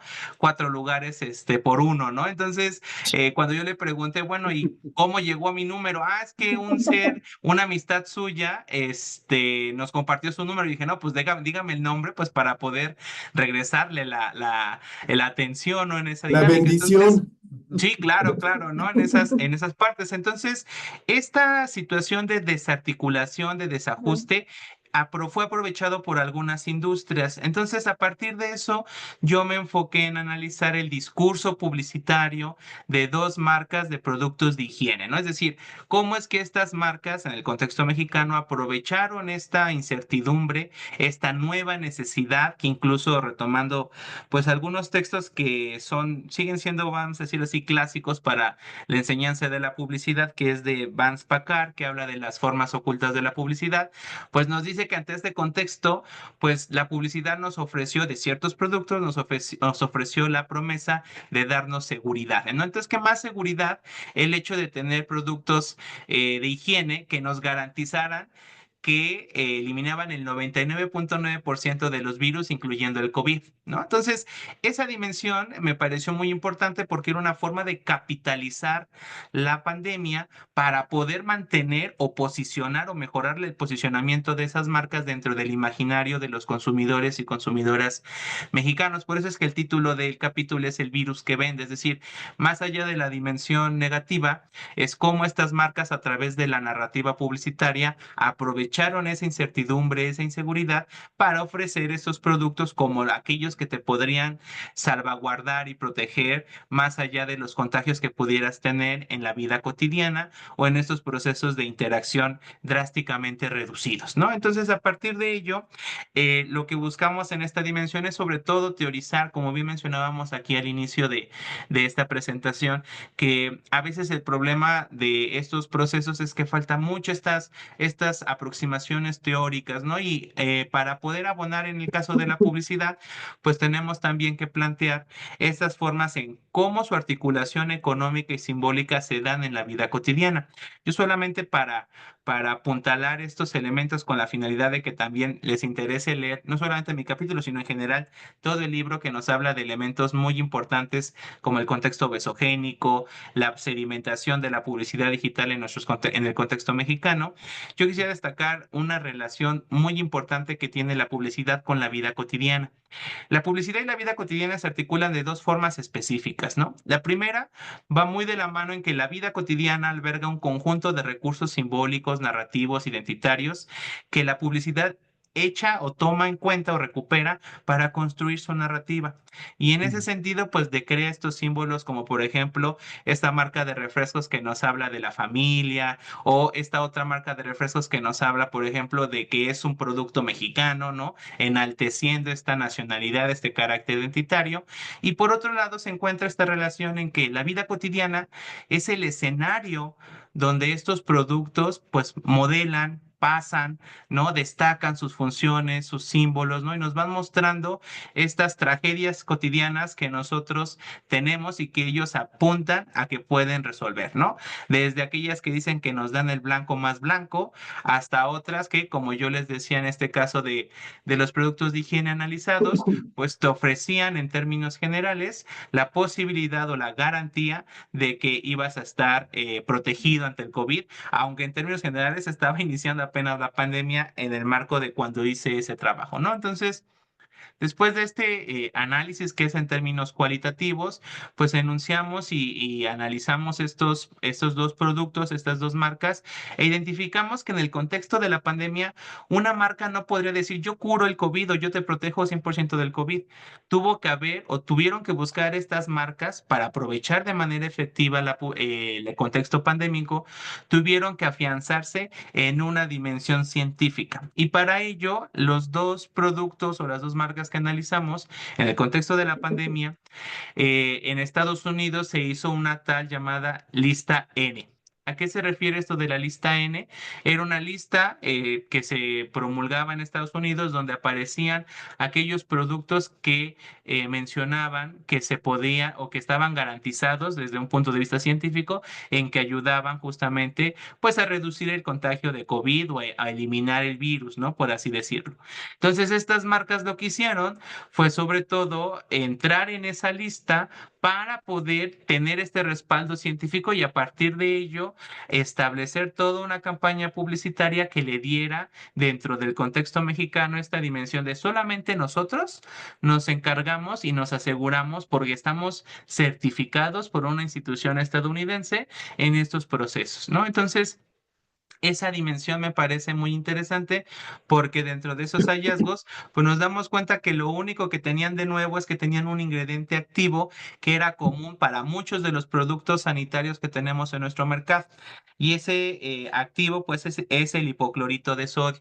Entonces, la gran ventaja de esos dos productos que supieron aprovechar esta pandemia fue decir, pues, como no dijeron que tenían el activo, sino esta institución norteamericana de gran envergadura nos ha reconocido y nos ha certificado, ¿no? Entonces, eso fue lo que capitalizaron para ofrecer en su promesa de venta esta seguridad y esta salvaguarda ante un contexto donde carecíamos tanto de vacunas, carecíamos de información científica y donde circulaban pues estas narrativas y incluso hasta noticias falsas. No sé si recuerden esto de no vayas al médico porque te quitan el líquido de las rodillas hasta que tomaras cloro para poder prevenir esos problemas. Entonces, en esa incertidumbre, estas marcas lo que hicieron pues fue capitalizarse, pero respaldándose científicamente a través de un ingrediente activo que es común a todos esos productos que hoy tenemos en el mercado mexicano y que fue eso lo que ayudó en cierta medida a que ellas se reposicionaran y capitalizaran esta dimensión de incertidumbre por la pandemia. Entonces, eso es como a grandes rasgos el capítulo. Insistimos mucho en esta dimensión de la ética que deben de tener las marcas al final, pues en términos generales, bajo contextos de alta presión e incertidumbre, la dimensión de la responsabilidad de estas marcas, más allá de del carácter económico, pues sí es justamente hacer o mostrar esta dimensión vinculada a cómo utilizar esto sin necesariamente llegar a un extremo donde prevalezca más el valor económico que aquel cultural o simbólico que le damos en términos, vamos a decirlo, estándares, donde no está de por medio nuestra vida o nuestra forma de socializar. Y con eso, pues bueno, termino y les invito a que sigan, o si les interesa, pues no solamente lean, insisto, el capítulo, sino también el libro completo, que es el esfuerzo de, como ya lo dijo el doctor Raúl, 4 años de trabajo, ¿no? De diálogos y de atender correcciones y andar haciendo procesos administrativos muy a veces tediosos, pero bueno, es parte de eso y esperemos que sobre todo pues sirva a este campo tan importante y interdisciplinario que es como el que tenemos actualmente. Gracias. Gracias, Raúl. Oye, una pregunta. ¿Estas dos marcas pertenecen a la misma empresa? No, son diferentes. ¿Son competencia? Sí, son competencia. Entonces, una de ellas sí está en la lista N, pero la otra se dio cuenta del activo que compartían y entonces se dijo, no, pues yo también estoy, aunque no aparezca en la lista. Entonces, ahí ya saben, es la competencia en ese campo, sobre todo para posicionarse de manera efectiva en la mente de los consumidores. ¿Y cuáles son las empresas a las que pertenecen? ¿Te recuerdas? ¿Tienes el dato? Pues es que son, o sea, son empresas igual nacionales, no quiero decir los nombres para no meternos en que nos lleguen a decir, estamos haciendo derechos de autor o cosas por el estilo, pero bueno, en el artículo están las marcas para que ustedes así ve que le echan un ojito. Muy bien, porque pensaba si no pertenecían a alguna multinacional. No, en este caso son, sobre todo empresas nacionales en términos generales y que van ancladas a este carácter, ¿no? Tienen larga presencia en México, pero no tienen esta dimensión transnacional. Bueno, y sí es obvio que durante la pandemia, pues muchas empresas aprovecharon para hacer su agosto, ¿no? Claramente todos los productos de gel, de alcohol, como ya dijiste, ¿no? Todo lo que tiene que ver con satinizar, con limpiar, y toda la desinformación que se movió alrededor, ¿no? Esto de gente que, en este tema de los bulos o la desinformación de tomar Clorox, en fin, todo lo que pasó en esos días de caos, ¿no? Muy bien, muy bien apuntado. Qué interesante. ¿Alguna pregunta o comentario sobre este? Muy interesante. Interesante. Pues sí, A mí me gustaría como tener, porque ahorita me surgió como una duda de lo que dijo ¿no? Raúl. Raúl. Este, Me gustó algo que dijiste que la publicidad se basa en experiencias de la vida cotidiana. Sin embargo, esto es por observación. ¿Por qué por qué toda la publicidad que se hace en México, son muy pocos los que yo he visto comerciales o publicidad, que integran como esta parte del género? O sea, por ejemplo, matrimonios LGBT o cosas así, no lo toman tanto en cuenta. Y eso es parte también de la vida cotidiana. Me gustaría saber si existen o que pudieran como integrar en este libro también esta parte de la publicidad, de abordar los estudios de género en la publicidad, porque no se ven casi en México, o sea, y digo, creo que solamente una vez lo vi en Chrysler y últimamente en un comercial, ajá, en México, que han tomado como esta parte. Entonces, yo creo que no hay muchos estudios que hablen de eso y sería un buen capítulo o algo que podrían ustedes integrar a este compendio de estudios. No sé, Raúl, ¿hay algún texto que toque el tema de género? Pues sí, hay varios, y aprovechando también aquí que este libro fue producto de la Redipub y el trabajo coordinado con varias instituciones, en este congreso que está, si no me recuerdo, doctor Raúl, es en este mes, a final de este mes, hay una línea temática, una mesa que trabajará sobre publicidad y género. Yo, por ejemplo, he trabajado, estoy iniciando en esa parte y, por ejemplo, en esta dimensión de la población LGBT, que es en donde me enfoco más, pues el primer anuncio que tenemos en México es en 2016 y es en Internet con la marca Colgate, ¿no? Entonces, somos en publicidad, estamos neófitos en esa parte, somos muy nuevos en esa dimensión y tiene que ver con los cambios culturales, ¿no? O sea, recuerden que desafortunadamente el contexto cultural mexicano pues está plagado de cierto discurso de odio, conservadurismo, etcétera, que pues ha limitado esta visibilidad, pero que curiosamente ya tiene que ver Internet, es justamente esa dimensión que permite que las marcas puedan hipersegmentar a sus públicos y ofrecer estos discursos y estos comerciales, ¿no? Más allá del pinkwashing, que es una práctica mercadotécnica que no muestra esta responsabilidad social, pero sí ha habido otras donde se empieza a visibilizar a estas comunidades. Y por otro lado está el carácter interseccional. Hoy, por ejemplo, en la publicidad que alude a mujeres, pues está mucho más vinculada a este carácter interseccional, es decir, ya no esta mujer aspiracional blanca, de ojos rubios, de rasgos occidentales, sino de cuerpos diversos que entran con el tema de la edad, del tono de piel, etcétera, y que van de la mano, pero eso es un proceso que la industria publicitaria mexicana le ha costado bastante, porque una dimensión estructural de la publicidad en México es que siempre tiene un carácter aspiracional. Es decir, no te quiero mostrar un cuerpo que ya conoces, sino aquel al que tú puedes aspirar mediante el consumo de mis productos o servicios, ¿no? Entonces, es un tema fundamental y es un tema que vale la pena que trabajen tanto estudiantes como profesoras y profesores en esta área, ¿no? Porque sí le hace falta mucha visibilidad a esa parte. Excelente, muchas gracias, Raúl. Anthony, ahora pasamos entonces para cerrar con Raúl Santos. Sí, bueno, antes de pasar ahí, estaba por ahí programado también el doctor Andrés Valdés Cepeda, Ah, se pudo incorporar por cuestiones adelante. laborales, pero bueno, Ah, continuó con, venga. con- ya para darle cierre a esto. Y nada más a manera de apunte para comentar sobre este tipo de publicidad, por un lado, y por otro lado también de mercadotecnia, sobre comunidades específicas y o comunidades vulnerables. Como bien lo comentaba el doctor Anthony, los estudios sobre género en Iberoamérica están muchísimo más desarrollados en España, sí, que en nuestro país. En México, pues obviamente incluso ya ha habido productos exclusivamente dirigidos a diferentes comunidades, no solo a la comunidad LGTB.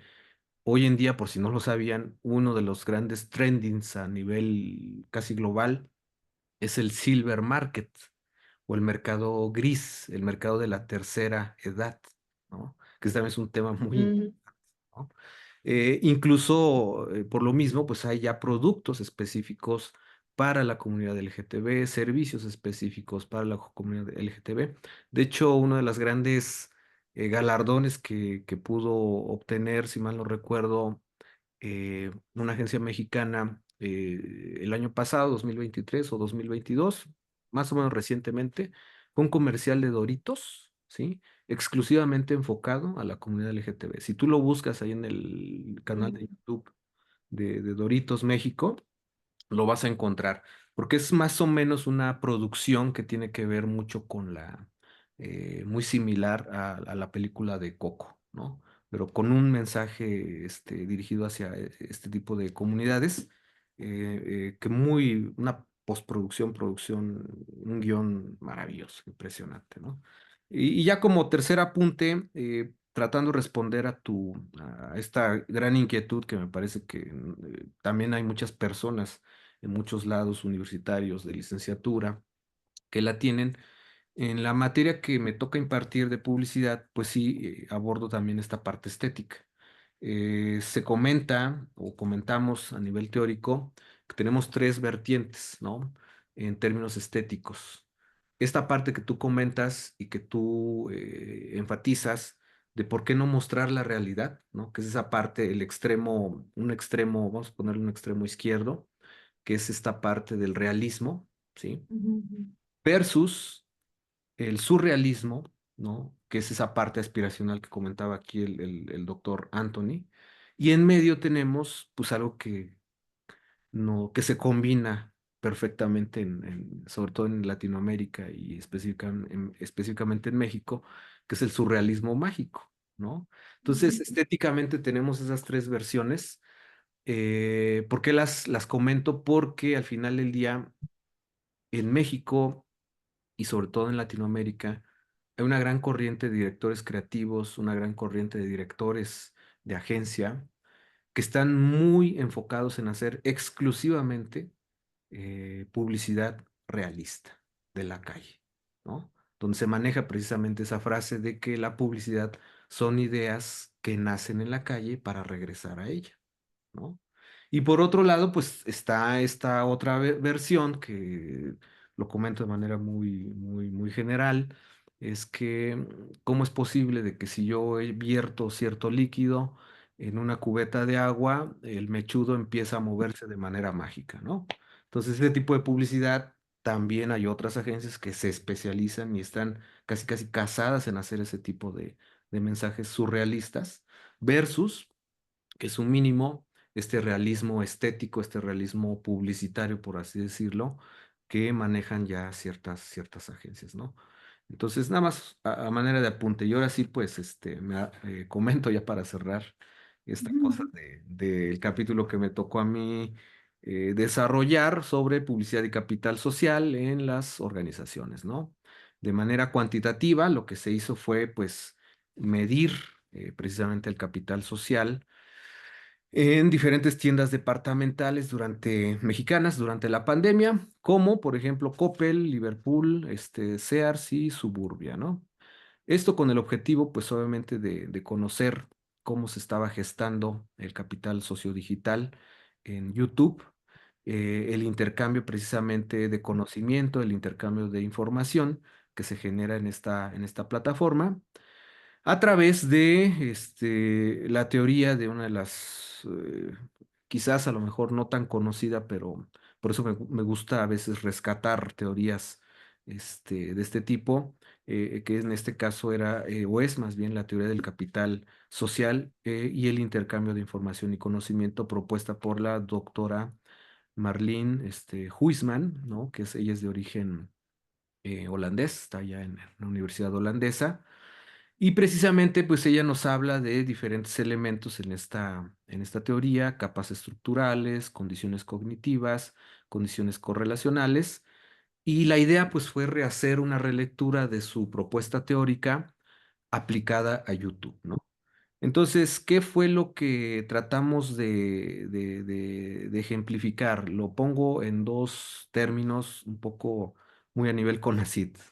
En un término profesionalizante, se trató de mostrar que precisamente muchas organizaciones, independientemente de la pandemia, tienen plataformas, espacios, canales, hipermedios digitales que no son explotadas de manera adecuada o no son explotadas en su totalidad, ¿no? En este caso, no han podido o no han hecho una comunidad que precisamente es o fue uno de los principios básicos del desarrollo de el Internet, ¿no? Si ustedes se acordarán, hay como que dos grandes historias, una historia que tiene que ver con lo militar y otra historia que tiene que ver con la relación y la vinculación, como lo estamos haciendo ahorita en este momento, entre académicos, entre estudiosos, entre personas interesadas de diferentes universidades, ¿no?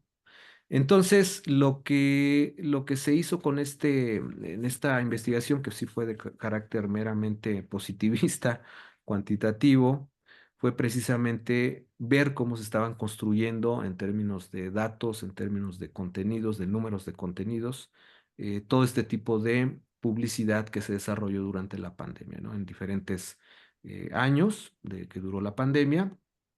Y lo que encontramos fue que precisamente las comunidades digitales son más propensas a desarrollarse. Es algo que a lo mejor es muy común o muy de interés general, pero creo que nadie lo había más o menos tratado de demostrar, que los contenidos relacionales son precisamente los que ayudan a construir este tipo de comunidades y en general al capital social, ¿no? Sin embargo, no todas las empresas, en este caso, perdón, las 4 empresas mencionadas previamente, pues no pudieron ni siquiera aprovechar, en algunos casos, bueno, perdón, en un específico caso, incluso cerraron los comentarios que tú puedes vertir en YouTube, ¿no? Mientras otras, organizaciones se dedicaron, exclusivamente a gestionar de una manera muy unidireccional ese tipo de espacios, ese tipo de comunidades, siendo únicamente la empresa, la organización Coppel, la que a través de desarrollos precisamente como lo que tú acabas de señalar, más realistas, más de la vida cotidiana, fueron los adecuados, los que explotaron con mayor este, eh, capital social precisamente este tipo de comunidades en YouTube, ¿no? Mientras que el resto de las organizaciones, pues al tratar de hacer este tipo de publicidad o este tipo de comunicación surrealista, aspiracional, pues como que no sufrieron o no, perdón, no imprimieron, no conectaron realmente con el público, ¿no? A diferencia precisamente de este realismo con gente de diferentes niveles, ciudades, de diferentes estados, de diferentes ámbitos, profesiones, etcétera, etcétera. Y sí pudieron conectar de una manera un poquito más clara, pero aún así no tan contundente como lo pudieron haber hecho o como lo debería hacer cualquier empresa, cualquier organización que tenga la posibilidad y la necesidad estratégica, mercadológica y comunicológica de abrir un canal en YouTube, ¿no? Y pues a grandes rasgos eso fue lo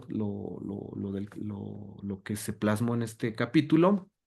Ahí lo podrán encontrar de manera más amplia, más detallada, porque es una teoría, con diferentes elementos muy interesantes. Menciono algunos, ya nada más para cerrar, la parte de infocultura y la parte de obviamente, de la infraestructura, que son elementos que yo nunca había visto cómo se podían desarrollar de manera teórica y cómo se podían analizar de manera teórica.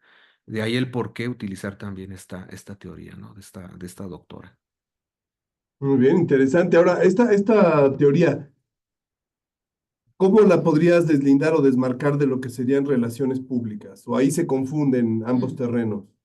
Pues volvemos al punto, ¿qué sería lo propio de las relaciones públicas, ¿no? Precisamente ahorita, haciendo una revisión para cerrar fin de semestre aquí en la Iberoamericana León, pues planteábamos por un lado, bueno, yo planteaba ante los alumnos, diferentes alumnos de diferentes carreras, las diferencias entre las relaciones públicas y otras cosas, ¿no?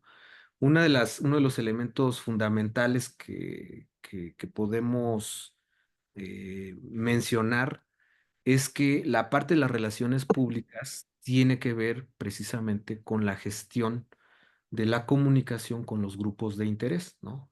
Yo comentaba en su momento que precisamente muchos community managers, ya sean egresados de mercadotecnia o ya sean egresados de comunicación, esa es su labor fundamental, ¿no? Gestionar la comunicación con sus públicos de interés, con la gente que consume sus productos, con la gente que utiliza los servicios de cualquier organización o que puede utilizar esos servicios Y para tratar de desmarcarlo precisamente aquí del capital social, o desmarcarlo un poco porque sí hay una relación eh, quizás no tan paralela y sino un poco más cruzada o interseccional. Podríamos decir que a grandes rasgos, asumiendo la definición de muchos autores que han trabajado el capital social, pues aquí estamos hablando, cuando hablamos de capital social, hablamos de recursos, hablamos de conocimiento, hablamos de habilidades, hablamos de conexiones, ¿no? Que generan no solo un valor productivo, un valor social, sino también un valor instrumental, en este caso, entre las personas y las organizaciones, para precisamente formar comunidades y redes.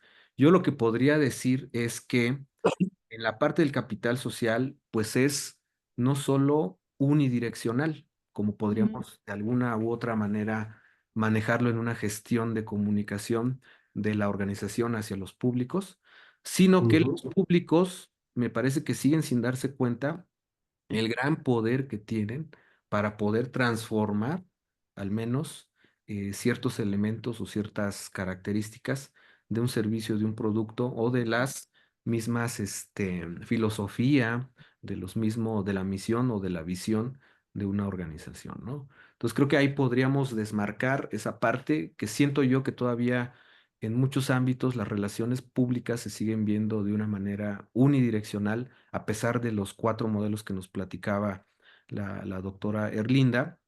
Y por otro lado, el capital social, pues te permite esa parte de construcción eh, bidireccional y quizás en algunos otros casos multi o u omnidireccional, ¿no? Me parece que ahí podemos encontrar algunos matices interesantes. Perfecto, muchas gracias. ¿Alguna pregunta o comentario? Muy bien, pues estamos ya a punto de llegar a la hora para cerrar la actividad. Les queremos agradecer a nombre del área académica de posgrados de nuestro departamento de comunicación. Aquí está el link para las personas que estén interesadas en acercarse al libro, a su contenido, para que puedan revisar los capítulos que contiene. Y bueno, en esta ocasión tuvimos la oportunidad solo de escuchar los comentarios directamente de Raúl Anthony, de Erlinda Ortiz y de Raúl Santos, pero hay otros, una decena de colegas más que participaron en este libro colectivo, que además, corrígeme si estoy mal, Raúl, ¿es gratuito el acceso al libro? Totalmente gratuito, precisamente los que estamos aquí sentados, seguramente ustedes también, creemos mucho en el Open Access, acceso abierto. Entonces, Mm, es importante ¿Dónde lo...? eso. Bueno, hay Ahí que está el ver. De link. manera liga, ¿no? Ya mandaste la liga. Sí. Mandárselo para la biblioteca también. Claro, sí. Pues como les decía entonces, a nombre del área académica de posgrados, les queremos dar las gracias, Raúl, Erlinda, Raúl Anthony, por su tiempo, por su disposición para dialogar. Ha sido muy fructífero este diálogo, porque creo que estamos de acuerdo en los retos que tiene, lo importante que es esta área de investigación, que es la investigación en publicidad, pero los retos que enfrenta, que son muchísimos, ¿no? Y qué bueno saber que ustedes están trabajando en ello. También acá en la Ibero tenemos una línea de trabajo en ese campo, así que ojalá podamos seguir en contacto con ustedes. Digo, hemos invitado al profesor Antonio Caro ya en varias ocasiones aquí para conversar con él, a la profesora Carola, obviamente, pero bueno, es bueno saber que su red está muy activa y están haciendo actividades y celebramos que hayan publicado este libro. Los felicitamos mucho. Después de que concluyamos este evento, en los días próximos les haremos llegar sus constancias por haber participado el día de hoy. No sé, Carlos, si quieres comentar algo para cerrar. No, no, pues me ha parecido excelente la presentación. Yo creo que va a ser un material muy útil para el posgrado y bueno, haremos lo que nos corresponde por divulgarlo, ¿no? Por incluirlo, porque se conozca y porque tengan acá una extensión en el posgrado para desarrollar, ¿no? Esta línea de investigación. Muchas gracias, ¿eh? Gracias. No sé si quieran comentar algo antes de despedirnos. No, pues simplemente de mi parte, muchísimas gracias por su atención, muchísimas gracias por la invitación, doctora Erlinda, doctor Anthony, por favor. Igual, pues muchas gracias a la Universidad Ibero por este espacio. La verdad que justo podemos estar publicando libros, pero si no hacemos esa difusión, pues creo que se pueden quedar ahí y me da mucho gusto que la universidad eh, que está generando estrategias de comunicación, que tiene, por supuesto, sus posgrados y está en comunicación y que es un referente la Ibero. Entonces, para mí es un honor que nos hayan invitado y agradecerles el espacio y también, doctor Raúl, gracias por considerarme para participar en este libro que definitivamente va a ser base para muchos estudiantes desde nuestras universidades, de todos los que hemos participado. Pues bueno, yo para cerrar y ser muy breve, pues hacerles y extenderles la invitación, ¿no? Yo también participo en ReadyPub, pero es para que también ustedes puedan sumarse tanto en las actividades, por ejemplo, en este caso del congreso que tenemos a finales de noviembre, como también a formar parte de esta red donde se hacen diversos trabajos de vinculación con investigadores e investigadoras de diversas regiones y países. Entonces es una buena área sobre todo para afianzar y, por ejemplo, pensando en las colegas y los colegas que están estudiando tanto en la Ibero como en las diferentes universidades en las que estamos, pues a que hagan intercambios, ¿no? O sea, que se vayan allá con el doctor Caro, por ejemplo, o con los y las compañeras de las universidades españolas, incluso con la Universidad de Guadalajara, la propia Anáhuac, la propia UNAM, siempre es es como parte de esa función de articular y afianzar estas redes, ¿no? Entonces, pues esperamos que se vinculen ahí con nosotros, nosotras, y que pues nos podamos ir a ver allá en Guadalajara para este congreso. Perfecto, pues muchas felicidades y nuevamente gracias a ustedes. Estaremos en contacto y les haremos llegar sus constancias en unos días vía digital. Muchas Buenas gracias. noches Muchas a Muchas todos. gracias. gracias. Buenas Gracias a noches. las Buenas personas que noches. Estamos en nos contacto. acompañaron en Facebook o en Zoom. Buenas noches. Buenas luego. noches.